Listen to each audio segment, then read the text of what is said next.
안녕하세요. 김태훈의 현명한 투자자 방송 시작하겠습니다. 오늘은 이 KCC에 대해서 좀 말씀을 드리겠는데요. 이 KCC 하면 금강도료 해가지고 이 페인트 업체나 아니면 건자재 쪽으로만 생각하시는 분들이 많습니다.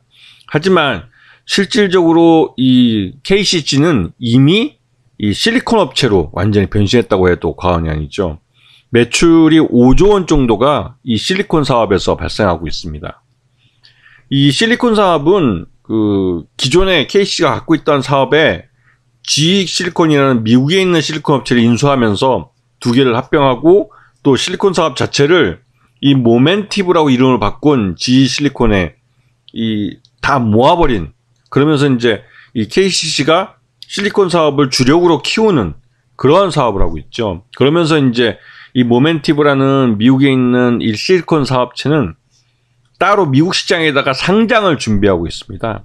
이런 쪽에서 이제 굉장히 좀 비전에 대한 기대감이 좀 있는 상태죠.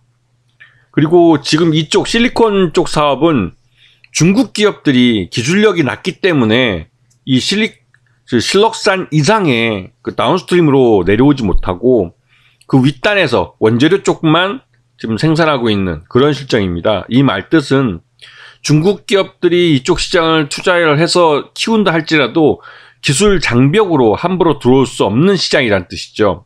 이 말은 KCC가 이쪽 분야에서 수익을 꾸준히 가져갈 수 있는 그런 장벽이 되고 있다는 겁니다. 그리고 매출 규모도 지금 작년 같은 경우도 그렇고 매년 그 매출 외형을 키워가고 있는데요.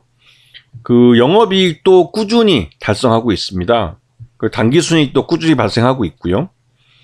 그리고 최대주 같은 경우는 전체 지분이 36.93%지만 이제 형제들끼리 이 계열 분리를 해야 됩니다. 정몽진 회장이 지금 19.58%로 KCC 최대주주인데 동생이 또 KCC 글라스면서 KCC를 또 갖고 있어요.